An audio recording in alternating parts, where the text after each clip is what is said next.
Vamos então à sexta entrevista do Jornal Crimeia. Entrevista não, bate-papo sobre histórias do Jornal Crimeia, resgate de coisas do Jornal Crimeia. E nesse resgate a gente vai trazer uma coisa especial, que foi um documentário feito pelo Ricardo Edilberto Pereira, que está aqui comigo. Ricardo, bom dia, boa tarde, boa noite, boa madrugada para todos que estão vendo agora ou na internet, onde estiver. Bom tudo para todo mundo, mais fácil. Pois é, quando é que foi mesmo esse filme, esse documentário? Crimeia após Várzea, né? Foi feito em 2015, é isso mesmo, né? Foi quando foi feito o jornal, foi na época que estava fazendo o filme, né? O nome do filme é Canto do Rio, uma convivência pós-Várzea. Esse documentário fala do que você juntou algumas pessoas, né? Que já barrigudinho e tal, tudo, né? Inclusive eu. Tá no documentário como o diretor de provocação, o entrevistador. E para contar como era a história, né? Como é que foi? Como é que pintou essa ideia? Como é que foi isso? Não, o Canto do Rio, tudo isso está interligado, né? Se a gente for buscar a minha primeira crônica no Jornal Crimeia, é a crônica antes da praça entrar em campo. É a crônica, inclusive, que vai estar aqui junto com essa entrevista para as pessoas lerem a crônica. Exatamente, todos esses temas estão ligados. O que é antes da praça entrar em campo?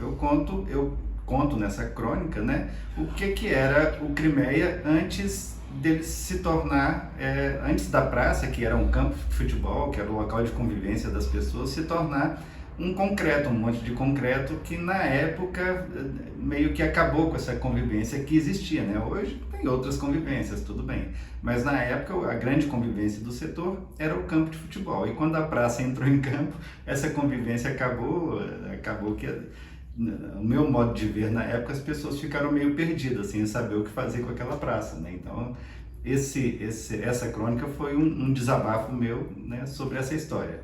E o filme Canto do Rio, ele também é isso. Aí a gente teve uma ideia de fazer o documentário, né, sobre todo esse aspecto do que aconteceu com as pessoas, porque eram vários jogadores, vários times que jogavam nesse campeonato de várzea, e quando o campo acabou assim, de uma hora para outra, né, por imposição política da época, os jogadores que jogavam lá todo fim de semana, era um campeonato disputadíssimo, era um campeonato famoso no estado inteiro, e eles ficaram assim meio sem saber o que fazer, né, porque era a diversão deles, né? Então a gente juntou alguns nomes que mais se destacaram nessa época, né, dos times, né?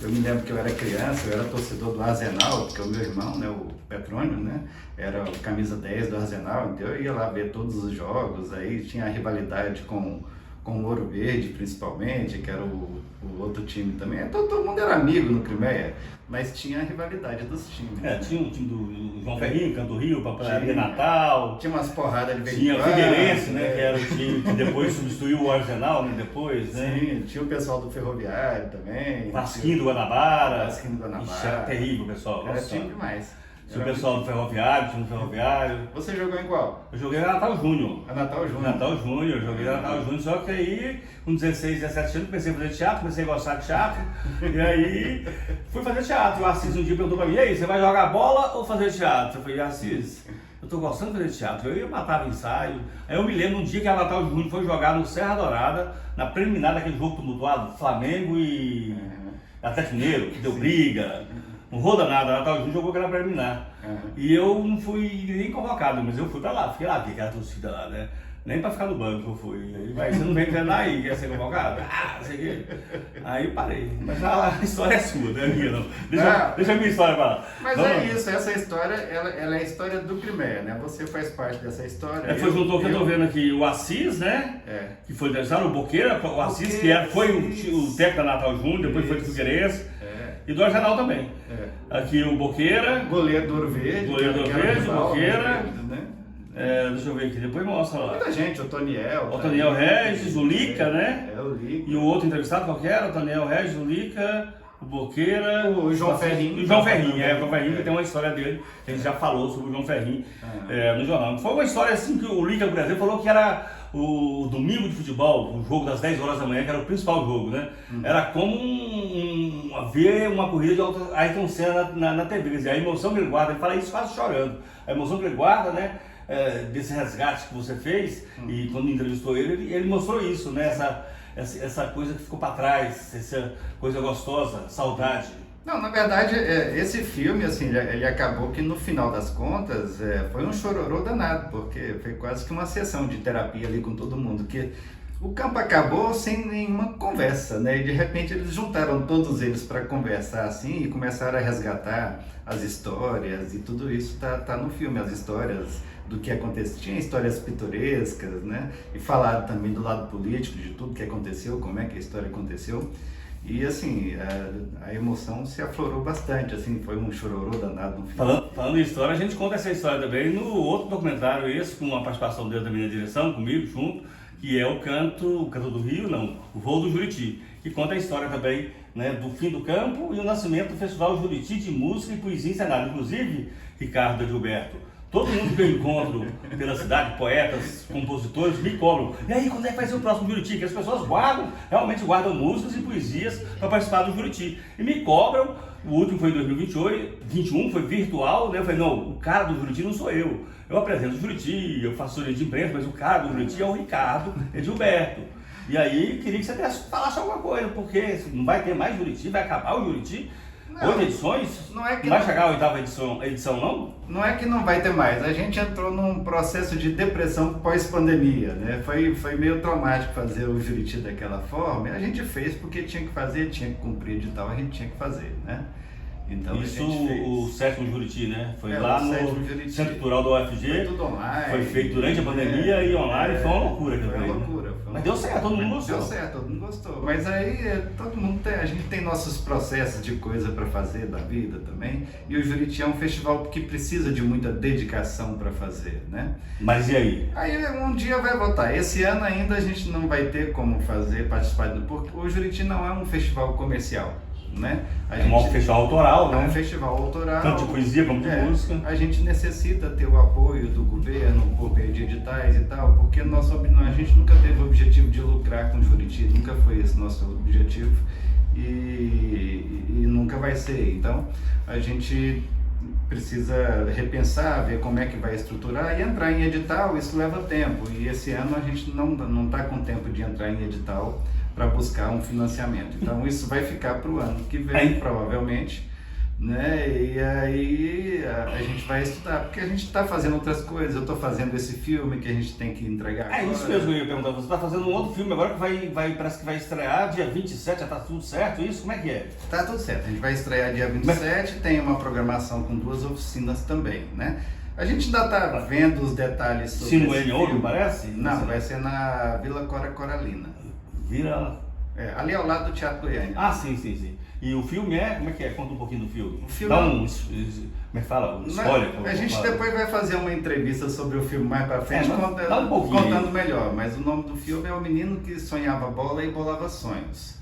Animação? Animação, ele é a direção da Mirna de Fátima, né? E minha, né? Vem cá, Mirna, um pouquinho. A Mirna tá ali sentada ali, Vem cá, já se apresente, já que é. Só rapidinho, só. Fala oi, dá um oi aí, fala aí que. Oi. Logo vai dar uma entrevista maior. Logo a gente dá uma entrevista maior. Só o cara já tá querendo dar spoiler aqui. Nossa, os diretores do filme, né? Então assim, a Mirna é animadora, é a diretora comigo, ela que faz todas as ilustrações, ela que tá animando tudo, tá editando tudo e assim... O roteiro é dele, o roteiro é meu, a produção é minha, mas assim, pra gente falar mais assim, aprofundadamente sobre o filme, tem que ser uma entrevista com ela e a gente vai fazer mais pra frente. Inclusive a Mirna, a arte também da TV Creme é dela, e do documentário Voo do Juriti é dela também, que é a mesma arte. Do Festival Juriti também. Juriti também. Mirna Grace, sabe, a diretora de arte, né, que fala, né, é isso mesmo, né? E tá aí, então é isso. Bom, vamos então, é isso. Acho que acabou por aí. Você fez outro filme também, a Onça, como é que é o nome? Fiz a Onça da Mão Torta, né, que também tem animação, esse foi com o Dustá. A Mina também participou desse filme, como direção de arte, cenário e tal. Cenografia. Aí tem o Canto do Rio, a Onça e tem esse agora que a gente está lançando. Pois é, esse documentário então, o Crimeia Pós-Várzea, como é que é o nome do documentário mesmo? Eu esqueço. Canto do Deixa Rio. você fazer. Uma convivência comunitária, né? Uma convivência Da pós-várzea. Obrigado, Mila. Uma convivência comunitária. Tá aqui então, Pega de gravamos lá surpresa. na casa do Otoniel Regis, né? Fizemos um bar lá, Aham. né? E foi bem legal. Né? E as cenas depois. A gente fez também do. Não, esse foi feito antes da pandemia. O que a gente fez na pandemia foi o Voo do Juriti, né? Sim. No qual que a gente dirigiu junto. E eu usei muito imagens desse filme aqui e também do Festival Juriti, né? O Voo do Juriti, na Usei- verdade, é uma conta a peça, história, é uma né? peça de teatro que acabou Virando virando um filme, um documentário vídeo. cênico por É. causa da pandemia também. Ele não foi criado para ser um filme, né? É, Ele acabou virando ele foi um criado filme. durante o processo de conclusão do curso de produção cênica que eu estava fazendo lá no ITEB Brasil França, né? Brasil sim. França. Uhum. E aí a gente já pegou, pôs o projeto na lei de incentivo, foi aprovado, aí agora tem que fazer. Aí foi, a pandemia não podia fazer nada presencial, a gente pediu para ver se tinha como fazer virtual. Naquela época, pô, fazer virtual de qualquer jeito, colocava um trem, sabe? Falei, não, já que é para fazer, vamos fazer bem feito. Aí contratamos gente de vídeo, o João Gilberto, contratamos a Camila, a Guiar, e fizemos um filme, né? E foi legal, sabe? Do Foi legal, a documentário hoje experiência foi boa. tá bem assistido lá na TV Crimeia, viu, gente? Acessa a TV Crimeia, vai lá, curta lá, quando chegar a 1000 inscritos, a gente pode, inscreve, né, que fala, né? A gente pode fazer anúncios e tal, quem sabe, né? E o documentário O Canto do Rio vai estar disponibilizado também na TV Crimeia, né? Junto com as entrevistas e junto com a crônica Antes da Praça Entrar em Campo, que fala justamente desse processo do fim do campo de várzea do Crimeia Leste, né? E as pessoas querendo saber o que fazer da vida, né? Inclusive o Festival Juriti, que é uma outra história, ele foi criado a partir dessa coisa também, porque o Ricardo Gilberto e o Cláudio Elias, e mais umas pessoas aqui da comunidade, que eram ainda adolescentes e jovens nessa época, resolveram voltar a ter uma convivência comunitária e criaram o Festival Juriti, que virou um festival importante para o estado de Goiás. É o Crimeia fazendo história. Ricardo, muito obrigado por essa entrevista e até uma próxima oportunidade para a gente contando as histórias aí do Crimeia Leste aqui na TV Crimeia. Fechou. Abraço, fechou? Até o próximo episódio da nossa TV Crimeia, a TV da região norte de Goiânia, uma região, né? Uma região sempre esquecida pelo poder público e que precisa, é claro, de melhorias. Obrigado e até o próximo programa. Valeu!